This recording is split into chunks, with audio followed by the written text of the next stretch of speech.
Thank you for waiting. I finished checking your adventurer handbook. Here are your commission rewards. We have no other urgent commissions on the books at present. Thank you for all your hard work lately. Perhaps you two could consider taking a vacation. Amazing! Paimon never thought we'd end up having downtime in Nokrai. Things were pretty hectic when we first got here. Everywhere you looked, it was either the Wild Hunt causing chaos or the Fatui stirring up trouble. It felt like this whole region was one giant slime in a barrel, ready to go boom at any moment.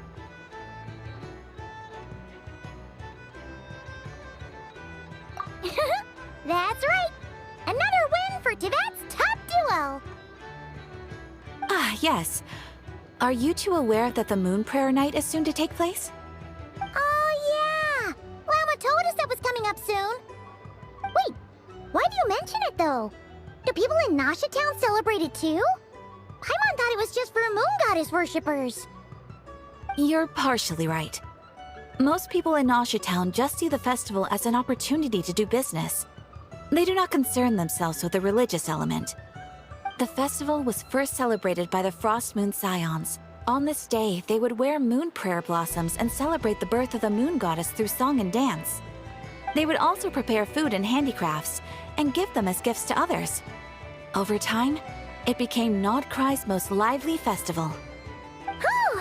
Sounds like fun! Great! Well, in the meantime, since Catherine doesn't have any commissions for us, let's focus on some personal business instead. When we first got here, you mentioned that this was where your spaceship landed? We didn't get to follow up on it at the time, because we got wrapped up in that whole rare situation, but now we can finally start investigating it properly. Well, there's a saying Paimon's heard around these parts, which goes, if you lift up a rock, you'll find something you weren't looking for. By that logic, you'll never find what you're looking for while you're searching, but the moment you stop looking, it'll jump right out at you. Could be worth a try though, right? Anyway, Paimon suggests we focus on other stuff we want to do for now, and just keep an ear out for spaceship-related intel as we go.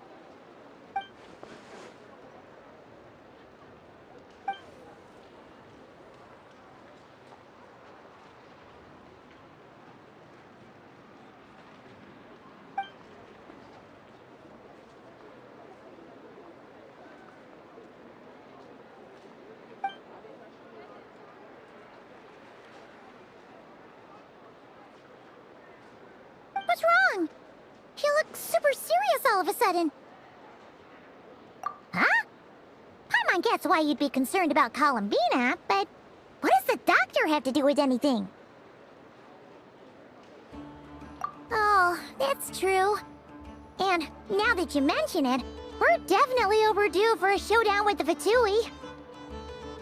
It is weird that he hasn't shown himself this whole time. What could he be up to?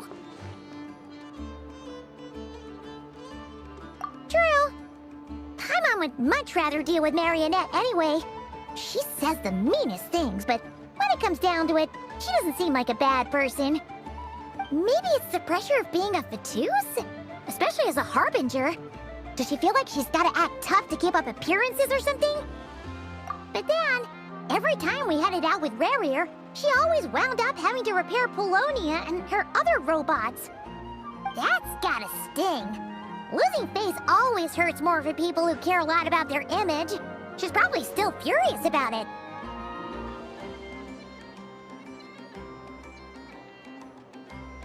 What? Relax! She's not even here! Huh?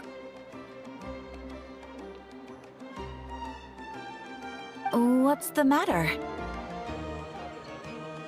Oh, nothing, nothing! Sorry, we'll be on our way now. Where are we again? Oh yeah, Columbina? Right, yeah, let's go see Columbina.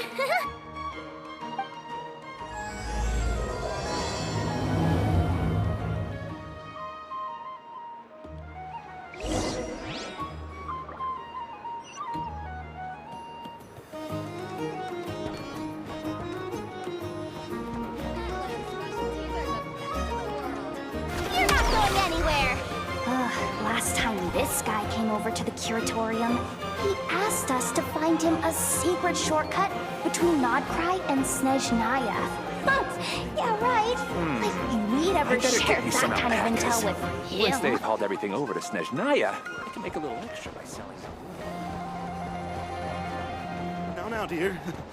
This is just a temporary stop. The actual vacation. I promise.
By selling them.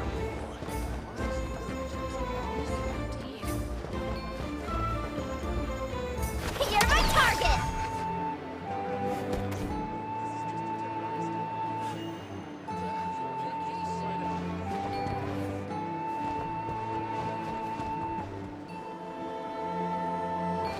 Great wisdom can be found in the smallest of objects. You're not going anywhere! Take a look.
She's sitting up!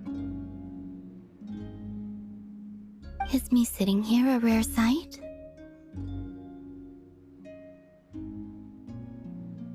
No, we just thought you'd be resting. Perhaps I would have been, were it not for the sudden arrival of some unexpected guests. Not that I consider it a disturbance. After all, you're the only ones who are free to enter. Would it not be a little unfriendly of me to lie down while we speak? I didn't realize you put so much thought into little things like that.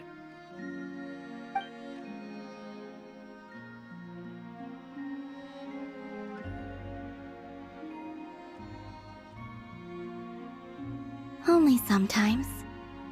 There have been moments lately where I think about you and your companions.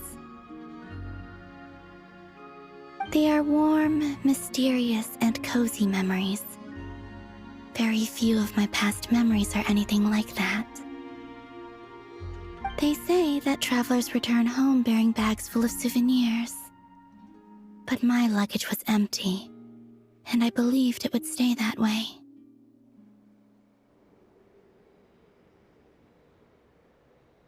Return home? So, you're still planning on returning to the moon? Yes. This planet continues to reject me, reminding me that I do not belong here. If I remain in Teyvat, there will come a day that I disintegrate. And I don't mean reduced to dust, or turned into food for the flowers. I mean, I will cease to exist entirely. Alright then. Well, we're sure gonna miss you. But it sounds like we'll have to say goodbye. How do you intend to return? The moon prayer night is soon to arrive. On that day, the moon will be closest to Teyvat. The Kuvaki in this land will reach its peak at that time. I merely need to grasp the tide, and with relatively little effort. Oh, Paimon gets it! It'll work like a slingshot! You make it sound like she's gonna get blasted up to the moon. If I did that, I suspect I would crash into the false sky. I will be using a much gentler approach, but I do like the analogy. It's fun. You see? She gets Paimon's sense of humor. In the blink of an eye, the time has come to part ways. It does feel that way, doesn't it? Time seems to fly fastest when you are enjoying it. I have always thought of myself as a wanderer on this earth, and it has never expressed any desire to keep me here. Yet, just as I plan to depart, it tugs at my arm. Is this a gesture of affection? Or is the world mocking me?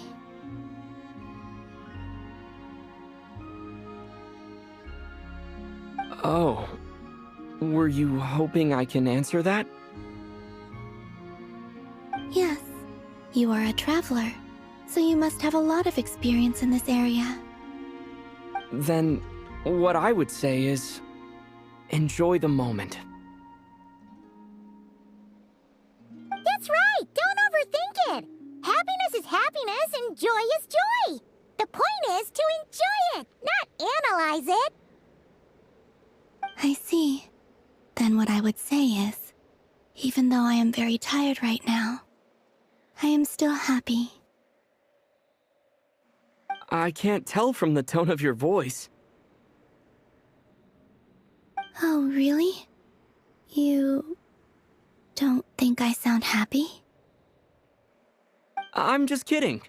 I could tell you were in a good mood today from the moment we saw you. Ah, a joke. Albeit not a funny one. Anyway, I assume you're here about you-know-what. Give me your hand.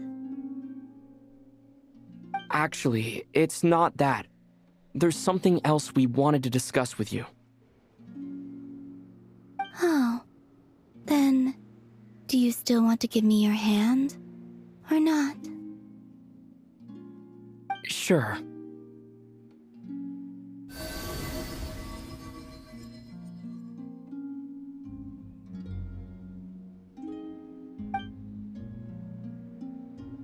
Thank you.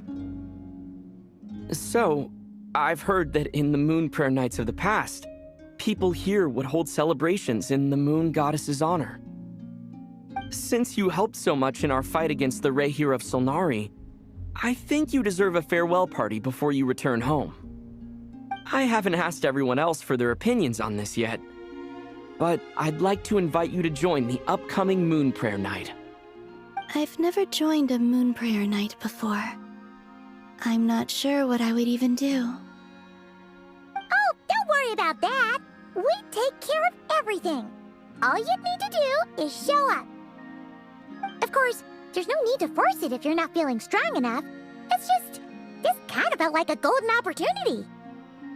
But they call me Kutar, and the Fatui have an arrest warrant out for me.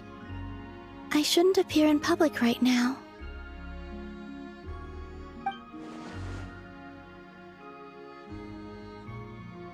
I'll make it work. You have my word. Yeah, we got your back. Well, he does. Paimon's actually not too sure what he's planning. All right, if you're sure. I will not refuse your invitation. I suppose it wouldn't hurt to pack a few more sights from this world into my suitcase before finally learning what my homeland looks like. Oh, if you see Lauma, please tell her that my answer to the question she asked me is neither yes nor no. Rather, it is, there is no need. That was kind of cryptic, but sure. Guess it's between the two of you. We'll pass along the message. Bye for now.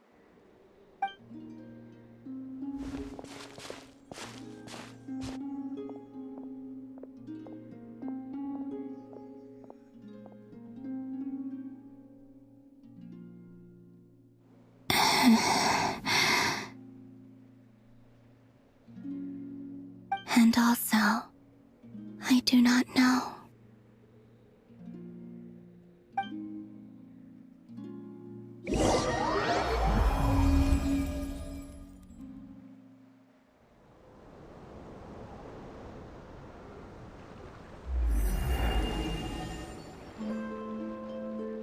Since she's agreed to join the festival, let's go see who else wants to take part. Lauma's gotta be the person most familiar with the Moon Prayer Night. We should start with her. Also, what exactly is your plan to keep her safe? Not sure yet. I'll figure something out. What? Are you serious? And Paimon even gave you her vote of confidence back there! When did you become so sneaky?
Hey, Lauma! It's us!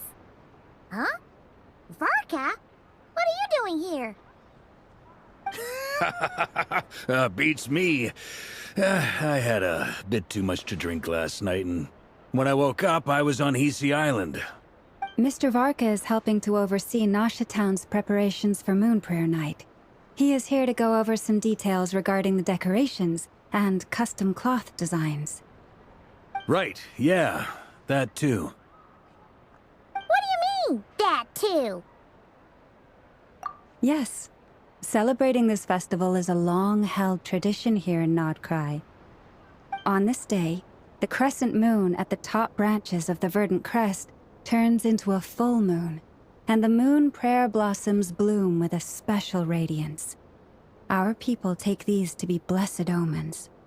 It's an especially welcome event coming off the back of all that nasty business with Rare. Everyone got put through the ringer recently, and now they're looking to turn their fortunes around. The big shots in town all agree that a big, lively celebration is just what we need to rebuild people's faith in this place. No wonder Catherine said that people weren't so bothered about the religious element. That's right. It's become more of a local custom by this point. The celebrations have little to do with whether the religious stories behind this event are true or not. Even the Frost Moon Scions are eagerly awaiting the coming of Moon Prayer Night, despite now knowing that their past beliefs were founded on a falsehood.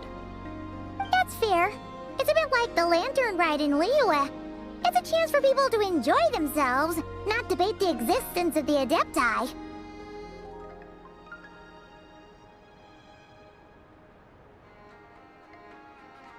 Oh, one other thing! We just went to see Columbina. We went ahead and invited her to take part in the festival this time. Hope that's okay. Wait, so... you mean she agreed to it? Huh. That's quite a surprise. Then, I suppose that she intends to return to the moon on that day. Oh, yeah! It's kind of a complicated process, but basically, it's like a slingshot. I understand. In truth, I had a feeling that she might make such a decision. Well, if Kuthar has decided to participate in the festival, we should prepare accordingly. Yeah, exactly. She was saying how it could be risky for her to show her face in public. We were wondering if there was any way we could hide her. Unfortunately, the people who carved the statues did an excellent job of capturing her likeness. It will be very challenging to hide a goddess whose face everyone is so familiar with. Darn! We may have bitten off more than we can chew here. Nah, don't sweat the small stuff. We can handle that. Huh? Are you saying you have a plan? Not as such, no, but the most important thing with a festival is to keep the mood light and your spirits up. You can't go preparing for a festival with those long faces. You'll never convince anyone to enjoy themselves. The Mondstatter spirit is strong with this one. As it happens, I agree with Mr. Varka. Let's start by making our appreciation for Kuthar the beating heart of the festive atmosphere. And who knows? Once we get the ball rolling, perhaps everything will just fall into place. Hey! Did you catch that? Llama said the thing! Or close enough, at least. I'm looking forward to the Moon Prayer Night already. We have a festival in Mondstadt called Windbloom, and you can always tell which couples are celebrating it for their first time by the smiles on their faces. Big, beaming smiles like their whole face is glowing. And I have a feeling we'll get to see that same smile on the Moon Goddess's face at this festival. Not quite the same, surely. Anyway, I'll take care of business in the city, but I'll have to leave the decor up to you and the Frost Moon Scions. No one else can capture that traditional aesthetic quite like you guys. But lastly, there's the final key element that brings the festival to life. Companionship. Before you leave, let me show you something that we've been preparing. Mr. Varka had asked to see it already, so you may as well tag along. Also, I have some further questions about Kutar's decision.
Huh! What's this? They sure look like they're having fun. I believe so. Kuhenki seem very skilled at playing drums like these, although I'm not sure where they learned it from. Maybe it's an innate talent? In their eyes, they're probably just playing with toys.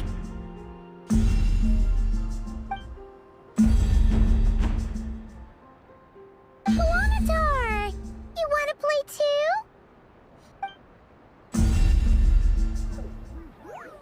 Yeah. She looks more confused than anything.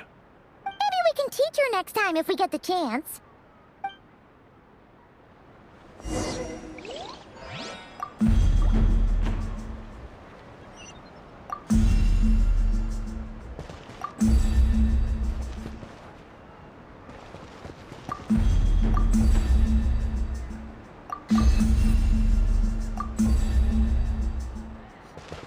What are these floaty things?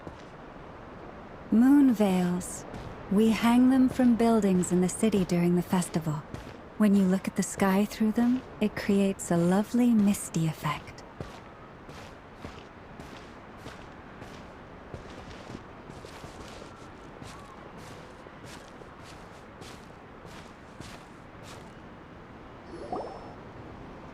Everyone seems hard at work. They are preparing items for Moon Prayer Night.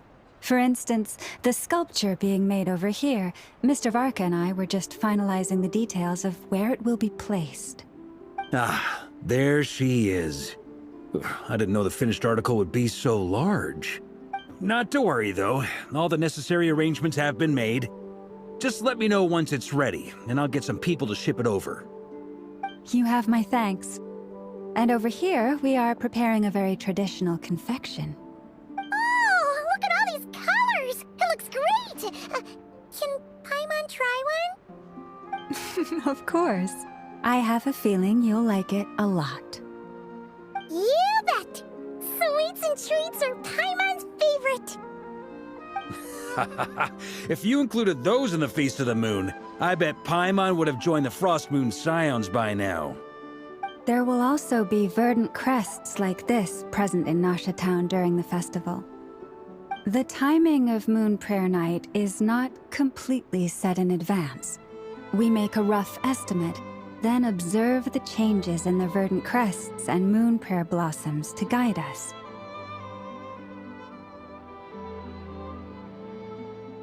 As such, the wait itself is a fun feature of this particular festival.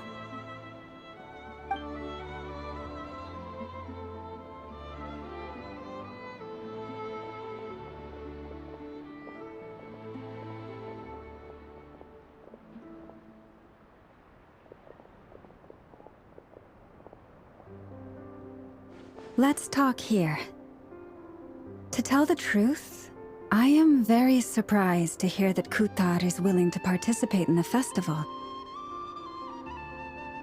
I once asked her if she'd be willing to stay with the Frost Moon Scions. I could introduce her to everyone, and we could be a family to one another. She did not answer, but she has not appeared here since. I took this to mean her answer was no, But if that were the case, she would not have accepted this invitation. Ah. I see.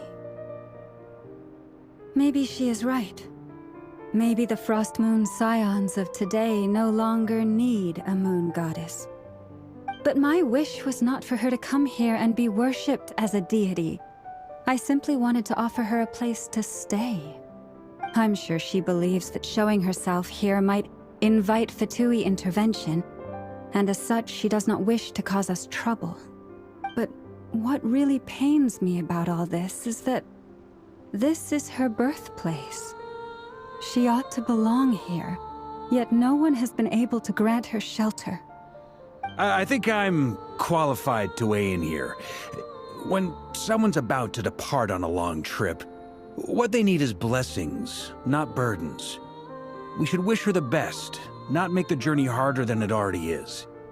Anyway, she's agreed to attend, hasn't she? All we need to do is simply respect her decision. I see your point. Yes, she will soon depart after all. Our job is to leave her with some happy memories. Besides, who's to say her journey to the moon is a one-way trip? It's not like she can't come back and visit if she wants, right? Paimon agrees wholeheartedly. Festivals are all about having fun, so let's keep it simple. All right, I'm gonna head back to Nausea Town soon. Want to come with? I'm guessing you have some other folks to visit there. Sure thing, let's go! Bye for now, Wilma! Thank you all. Goodbye.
Huh?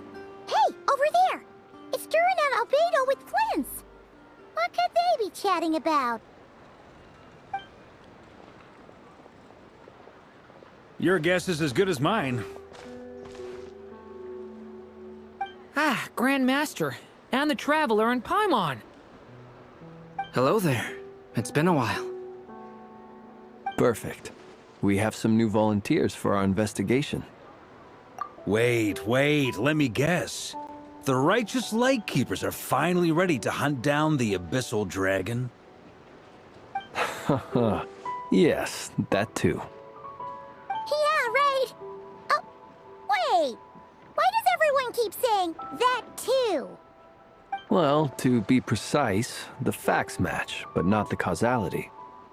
Wait, so I guessed right? Half right! Don't act so impressed with yourself. Maybe I can explain. We ran into Mr. Flint's north of Nausea Town. At that time, we just noticed a few abyssal creatures out in the wild, but the strange thing was, I didn't detect any traces of abyssal energy on them at all. On closer inspection, we realized that they were not real monsters, but something akin to reflections in the water, or perhaps a mirage. Huh? What do you mean? Like, you could see them but not touch them? Exactly. It was very peculiar. They roared and tried to attack us, but we could not make any physical contact with them.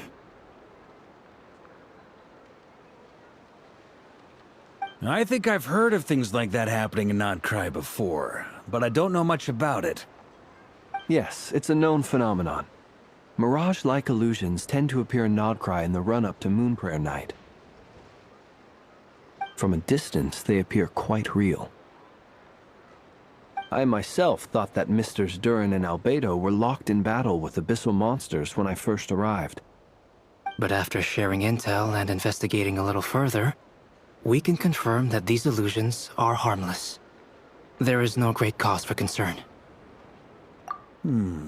All the Mirage stories I've heard are either animals, rocks, or small houses. Abyssal monsters, though? That's a first. It's a first for me, too. So I'm planning to look into it further just to be on the safe side. I intend to inspect a few more locations. What about you two? Any plans? Alice contacted me a few days ago. She'd like me and Durin to assist her with an experiment. But we lost contact shortly after receiving the message. I'm sure that comes as no surprise to anyone familiar with her. We don't know when the wind will blow, yet when the wind blows, we will know. That, in a nutshell, describes how Alice operates. Yeah, that tracks. Okay. Well, I suggest we investigate this Mirage business in the meantime. It's piqued my curiosity, and I'm pretty sure I know someone who will already be 10 steps ahead of us. Well said. Right? Whatever's happening in Notcry, she always seems to be the first one to know. Let's go see what she knows. We can invite her and her staff to the festival while we're at it.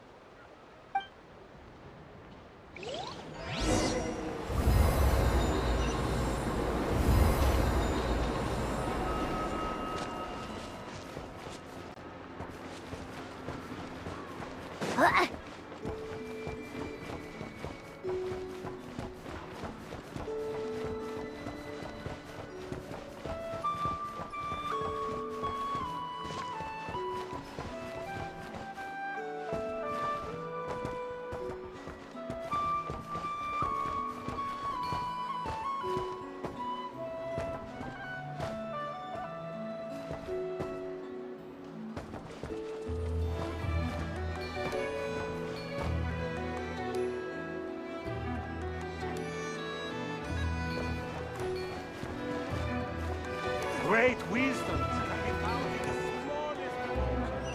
Come, take a look.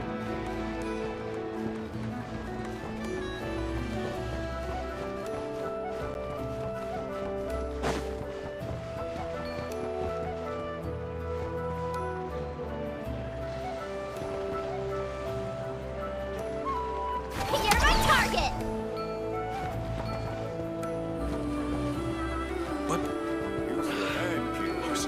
Trying to do my duty. Well done. Time to head back for some Asher time.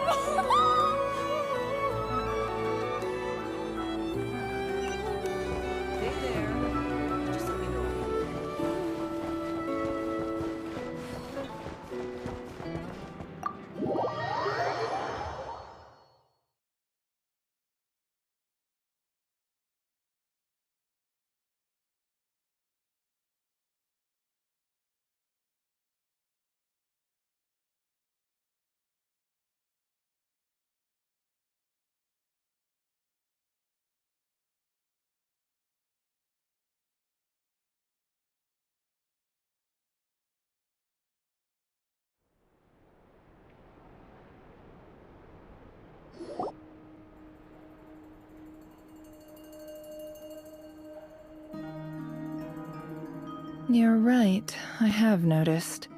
There's certainly something a little fishy about this situation. Only a little, though. Records indicate that this phenomenon can occur in the days before and following Moon Prayer Night. That said, it has always been a rare sight in the past. The odds of encountering these phantoms are similar to looking up in the night sky, happening to see a shooting star, and managing to make a wish before it disappears. But this time, either everyone's getting lucky, or they're appearing far more frequently than usual. Yehoda's out gathering intel as we speak. In the meantime, let me check off some points of interest. First, the Abyss. The ones we saw seem to be abyssal monsters. Indeed. But we have identified one location where many more of them have made an appearance. And not just monsters, but human phantoms, too. Given the scale and nature of the phantoms, it's almost as if someone's last memories are coming to life. Or perhaps the memories of multiple people. Oh. So you mean the phantom monsters are hunting down the phantom humans? Exactly. The phantoms can interact with each other, but we have no means of intervening. In addition, some of the human phantoms would seem to be from the very distant past. This is clear both from the clothing they wear and the stories they tell. They claim to be from Hyperborea, a name which I've heard from Lauma before. If this is true, it means they must be from 6,000 years ago. Did Paimon hear that right? 6,000 years? It sounds like this merits further exploration. That'd be a big help. I'll leave it with you, Albedo. My knowledge of ancient history is non-existent. I used to doze off every time the pre-Knights of Favonius era came up in class. It's quite a miracle that you were able to understand these phantoms' speech, given how long ago they lived. I suppose you're right. But I'll leave the archaeologists to ruminate over that conundrum. As an intelligence broker, my sole interest is in the value of the information I gather. Which, in this case, hopefully means earning myself some good favor with our dear Lady Moonchanter. So calculating. Whew, this intel broker logic always catches Paimon by surprise. Sounds to me like we could split the work up. I think the abyssal phenomenon is best left to Albedo, Flints, and me. Agreed. It coincides with my duty as a lightkeeper. For my part, I'd like to understand the abyss better. Even a little knowledge would go a long way. This is certainly a rare opportunity to study the abyss. But even rarer, perhaps, is the chance to make contact with the ancients. The Curatorium will take the lead on investigating the Hyperboreans. We put in the work to learn what we know so far. It seems only fair that we get some quantity of exclusive intel. That just leaves our trusty team of 2 unassigned.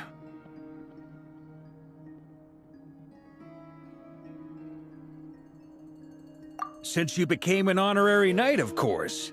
This was part of my grand plan all along. Ha ha ha! Oh yeah, by the way, we managed to convince Columbina to come to the Moon Prayer Night celebrations. Would you and Yehoda like to join too? She agreed to that? Huh. Quite an achievement. Never underestimate the traveler, I guess. I'd be happy to join. No point shutting myself inside when the streets are all decked out. I doubt any clients will be visiting during the festival in any case.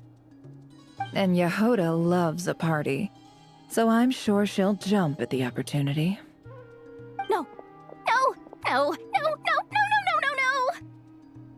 No. Way to contradict me in front of... Wait. No, that's not what I have bad news, boss. So many people. All right, everyone inside, quick.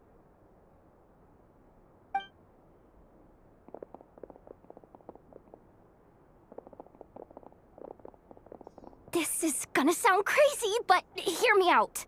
I saw one of those phantoms at Star Sand Shoal, and it was some sort of flying ship. Like a spaceship? That's gotta be the one you came to Tibet in. You said you saw the same thing through the moon marrow, right? Huh? You already know about it? Ugh, I thought I was gonna blow people's minds. Turns out I'm the last to find out. Wait. Back up. You came here in a spaceship? Now my mind is blown! What's it like on the inside? Was it like flying through space? I want to know everything! Yep, exactly. Huge discovery. You're the best. Second best intel broker in the world. After your boss, of course. Wow. Really? Well, I don't know if I'm all that, but... I guess that decides where we're heading next. Come on, don't look at me like that. I know the spaceship doesn't have anything to do with me, but you don't want to leave me as the only one twiddling my thumbs, do you? Please? Fair enough. You can tag along. In that case, let's meet back here to discuss our findings once we're done. I wish everyone a productive investigation. You too.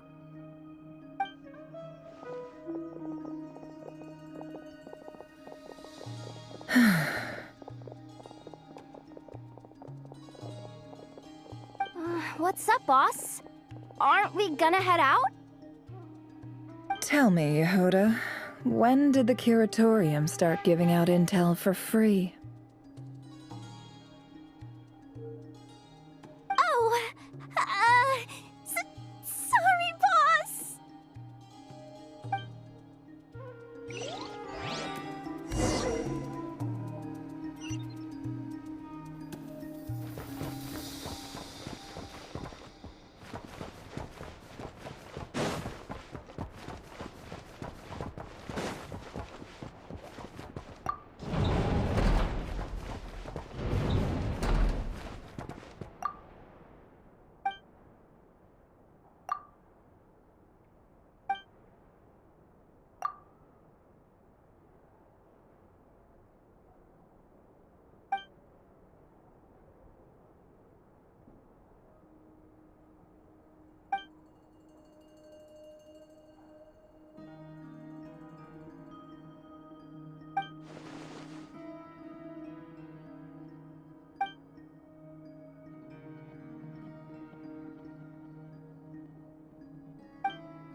Well, what do you know? Yehoda was right on the money.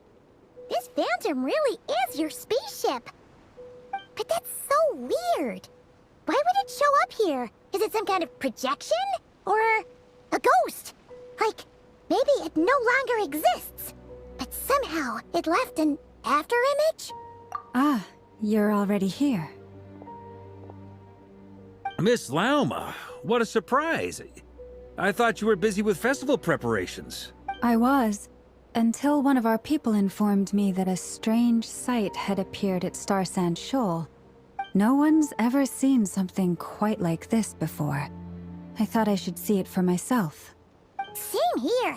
Oh, so we heard that these things appear around the festival period. Any idea why that is? Unfortunately not. We have very limited information about them, since they can't be interacted with. And no human phantoms have ever made an appearance before now. The most we've been able to deduce is that these sightings appear to be connected to the increase in Kuvaki energy around this time. Yeah, seems like that's all we can do. This is all so confusing. Allow me to lend you a hand.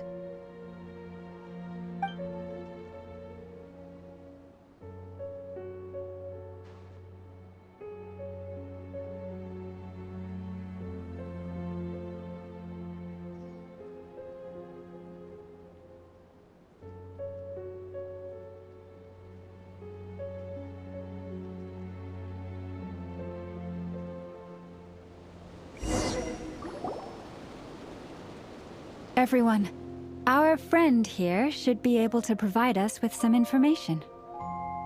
Is that a phantom Rhymehorn deer?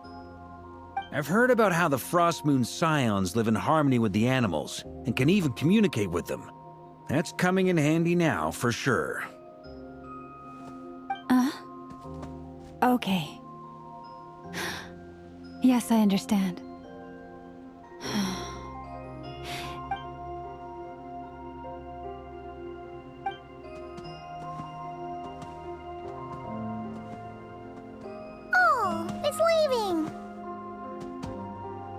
It appears to share our curiosity about this giant spaceship, so I asked it if it wouldn't mind investigating along with some friends. In return, I told it about some nearby spots where the wild fruit grows abundantly. We may live in a different era from these phantoms, but I trust that the terrain, climate, and ecology here are more resistant to the effects of time than some things are. Let's give them a moment, and hope for the best.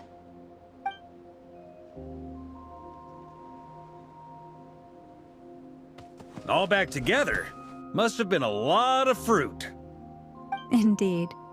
Now let me ask them some questions.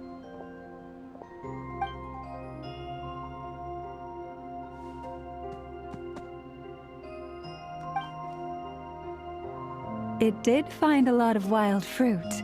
Enough for them to feast for a long while. This puffin circled in the air several times, but didn't spot anything out of the ordinary. Certainly nothing to do with the spaceship. Huh. Well, it definitely makes sense to get a bird's eye view. Indeed. Other than that, I was also thinking that the world these phantoms see is also different from ours.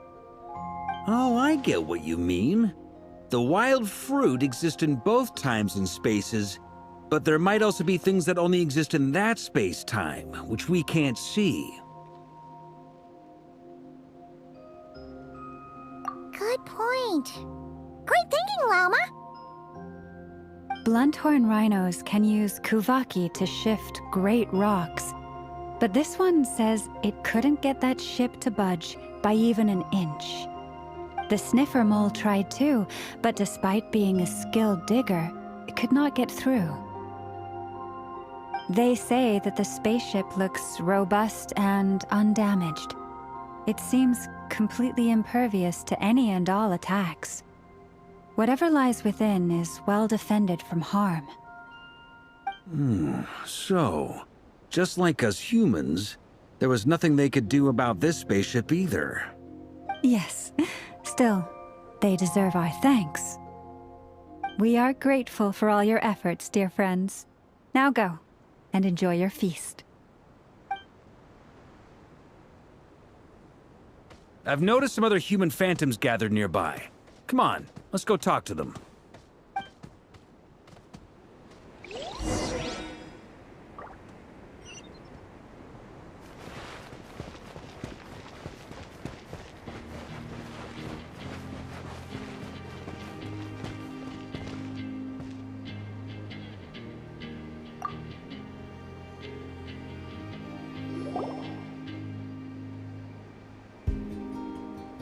What is this thing?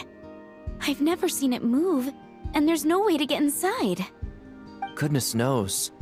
My grandpa says it's been sitting here at least since his grandpa was still alive. What about his grandpa? Did he say anything to your grandpa's grandpa about it? Huh? I don't know.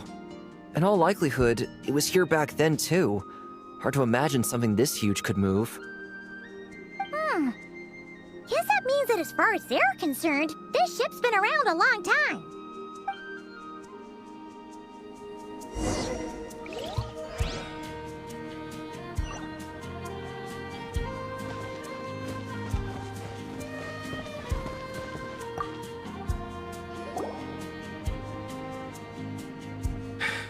Come on, brothers. If we can get even a small chunk off of this thing, it's gotta be worth a fortune. Today is the day we strike it rich. Huh? You mean Paimon? Yes, brother, I shall join you. Let's make our fortune. We should go with them. What the? This thing is crazy tough. I can't even scratch it. What's it made of? Sorry, brother. Looks like we'll have to seek our fortunes elsewhere. Enjoying yourself? I was just seeing if I could influence this phantom's perception by playing. But nope, no dice.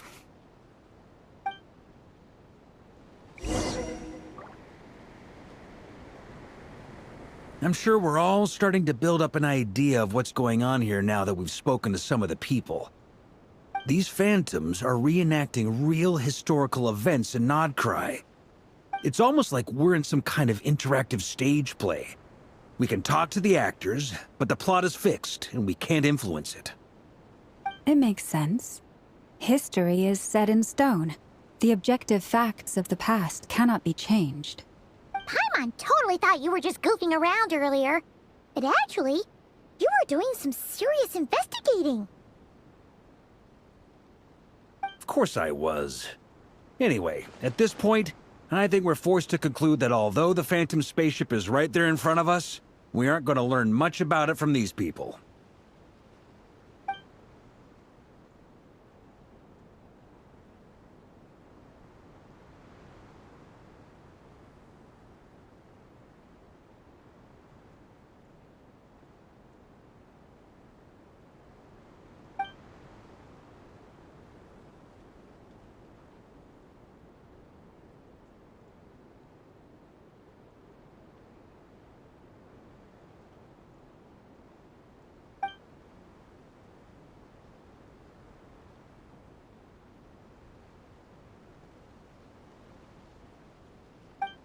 Don't be discouraged. If nothing else, this is proof of the ship's existence. And think about it. So many people tried to hack their way inside, but no one could get the door open. It's made of very tough material. To me, that says that we'll either find the ship itself or the story behind it. It's just a matter of time. Huh. Every now and then, when Varka gets serious, he actually does seem like Grandmaster material for once. I wonder how the others are doing. Let's head back for now. Sounds good. Also, drinks are on me if Team Knights of Favonius is the first to finish. Wait, we have a team name now? Am I in Team Knights of Favonius as well? You're very welcome to join. We've even got a cathedral ready for you. complete blasphemy?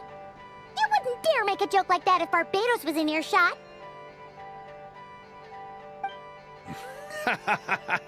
Nah, I'm sure Barbados doesn't mind a little harmless blasphemy once in a while.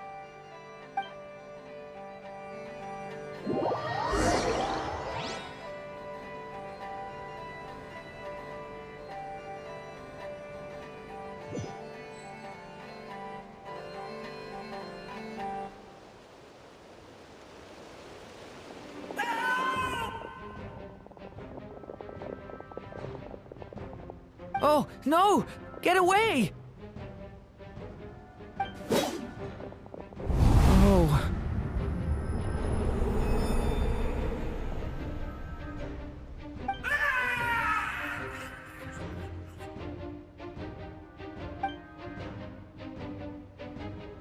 I know it's hard to stomach, Mr. Duran. But as I'm sure you've noticed, there is nothing we can do to intervene in that which unfolds before us. But we have to at least try. And try you have. But are you aware of how many unsuccessful attempts you've made now? I wasn't keeping count. I'm afraid this is the 39th failure so far. Or the 5th if we're only counting this particular victim. There are no indications that these phantoms may be altered in any way. You seem to have calmed down a little. I'll make us a fire. You should rest and have some water. Feeling any better now, Mr. Duran? May I ask a few questions? Be my guest. What exactly are we witnessing here? What happened to those people? My guess would be that we are seeing Nodcry during the Conrian Cataclysm. Would that be accurate? Conria. That is correct. As you know, once the Abyss senses even the tiniest crack, it floods in and spreads like wildfire. There was a time in the distant past when it permeated all of Nodcry, causing immeasurable harm. The people paid a terrible price to heal this land. Then, 500 years ago, the whole of Teyvat suffered an abyssal disaster. Once more, Nodcry was dealt a devastating blow. I see. In the face of the abyssal onslaught, all were like grains of sand tossed around by a tidal wave. Be they human, fae, or god. The moment you witnessed is but one drop in a whole ocean of catastrophe. All right. I guess that answers my second question, too. I wanted to know why there's nothing I could do to help them, and that's because what we are seeing is history. That would be my guess as well. As I understand it, history and fate are not all that dissimilar. The latter may be unseen to us, but both are immutable. Yes. Fate was determined long, long ago. I still have a couple of other questions for you, Mr. Flintz. You mentioned more than one abyssal disaster that has struck this land in the past. How can you be sure that what we're seeing is from the Conrian incident? And also, how are you able to stay so calm when you're talking about these events? From everything I know about you, you're not cold or ruthless, and you're not indifferent to the suffering of others. Alas, I am forced to show my age. I must be 600 or 700 years old by human measure. Wait, so you... One is not easily moved by history when one has witnessed the truth firsthand.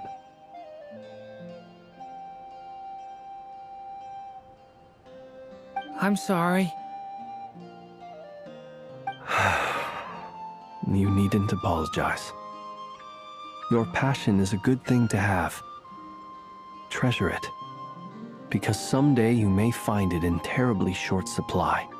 Now, at the risk of offending you, I have a question in return. Your curiosity toward the Abyss, is it born from hatred or because you sense its call? I only ask because I kept a fragment of Rerear's body in my lantern for a short time. specifically his heart. So I know what a burden it can be to carry the abyss with you. And I hear its power growling from somewhere within you. In my eyes, your mere existence is a miracle. My honest answer is... I don't know. I don't think I have the confidence to say for certain. What I will say is the abyss is not the only issue that haunts me. Even before I became who I am today, the question dogged me constantly. Should I even exist at all? My doubts remain unresolved.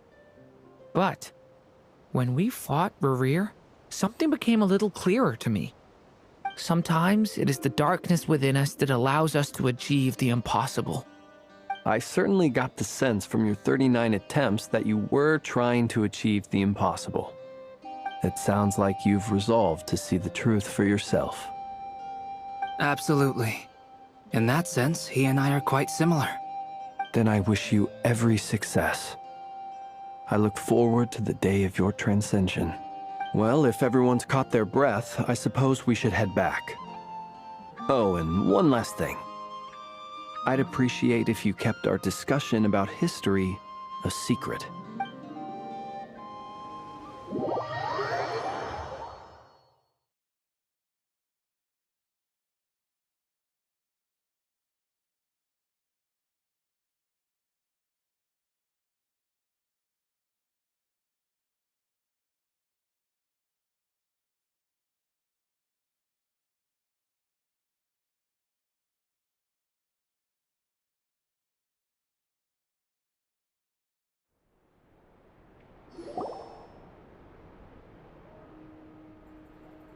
Incredibly, our separate investigations led us all to the same conclusion. Hooray for consensus!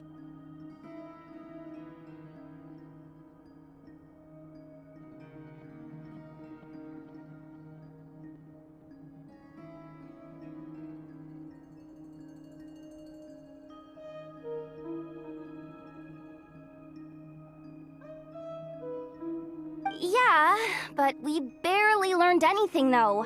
I totally thought this would be the mother lode. Talking with the ancients? I mean, come on! But nope. All we got was useless snippets of conversation. And all this stuff about moons and hyperopia. What a load of baloney. Seems like people back then had a few screws loose. I understand your frustration. We found the same issue. Each phantom only showed a very brief moment in time. There isn't much value to be found in these miscellaneous fragments of a civilization's history, no matter how glorious it may have been. If there's a silver lining, it's that these phantoms are harmless to the present reality. They shouldn't get in the way of the festivities. Paimon agrees. And not just because it's the first thing she understood in this whole conversation. You look disappointed, Nefer. Is something the matter? What do you think? We all worked our tails off, but the only one to gain anything from it was you, Lady Moonjanter. Well, please do share the Hyperborean records with me. I will gladly inscribe them in our people's documents. Oh, duh! Yeah! That was it! Hyperborea! Hyperborea. I'm serious. Only an expert in the Frostmoon Scions and their history can turn these records into valuable research material.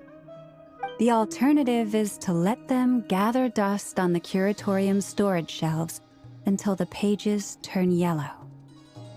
Nefer, you're wise enough to know that cooperating and sharing the profits is the best course of action here. Well, that goes without saying. Sure, let's do that. Huh? But didn't you say we aren't supposed to give out intel for free?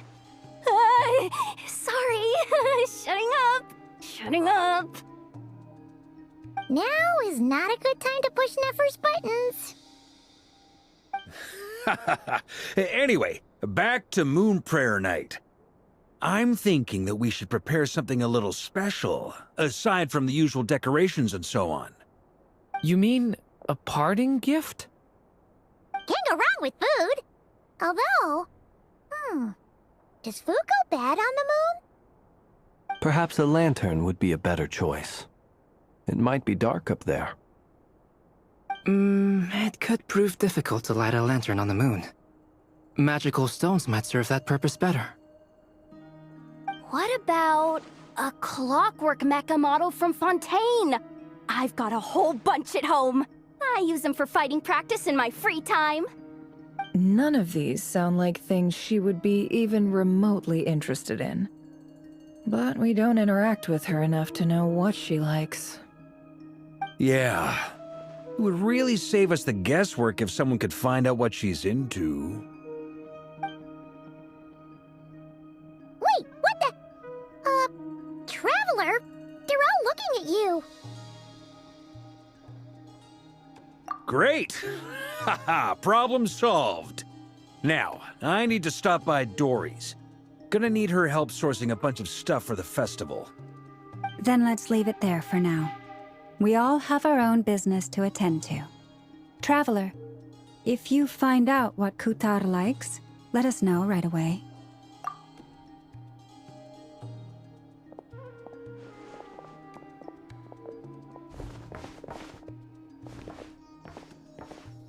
Is something the matter? I'm fine. It's just... I'm still feeling a little rattled after witnessing the horrors of the Abyss. But it's okay. This is something I have to work through. I'll be all right. Thanks for your concern. Well, don't put too much pressure on yourself. If you ever feel like something's wrong, physically or mentally, we're here to talk.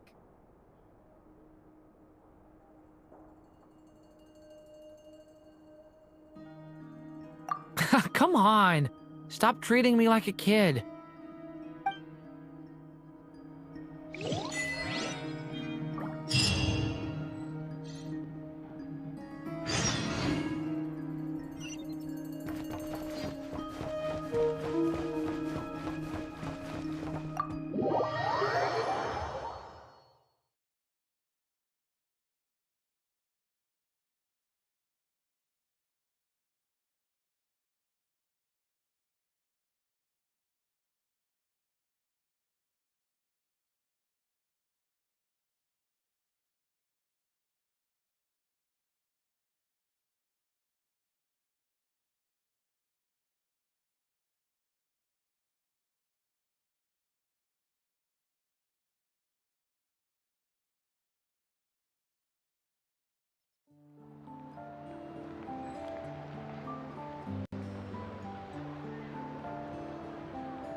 Last time I tried to pet Ashru, the little fluffball ran away. Someone's not getting their dried fish today.